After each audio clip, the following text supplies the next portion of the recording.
नहीं जी, वाशिंगटन में ठंड भी बढ़ गई है और गैस की कीमतें मतलब पेट्रोल की कीमतें फिर से बढ़ गई हैं और इस वक्त तकरीबन $4 के आसपास है पर गैलन जो यहाँ पर पेट्रोल की कीमत है। लेकिन अभी मुझे एक बड़ा खुश आइंद जो है तजुर्बा हुआ कि मैं गैस स्टेशन पे गया तो वहाँ पर जो गैस थी वो बहुत सस्ती लगी हुई थी as compare to rest of the area.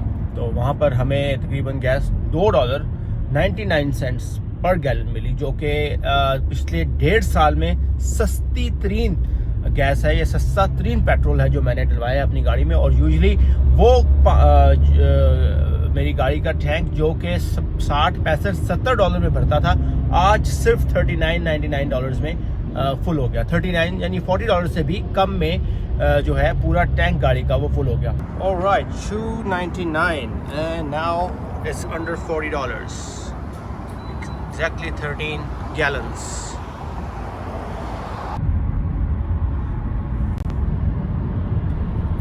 तो ओवरऑल पेट्रोल की कीमतें जो थी पूरी दुनिया में कम होना शुरू हुई थी, लेकिन फिर से एकदम बढ़नी शुरू हो गई हैं।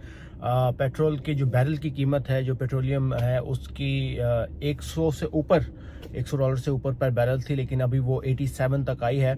लेकिन यही कीमत पिछले 1.5 साल पहले $64 थी। तो कीमतें कम हुई हैं, लेकिन एक दफ़ा फिर उनमें इजाफा देखा गया है।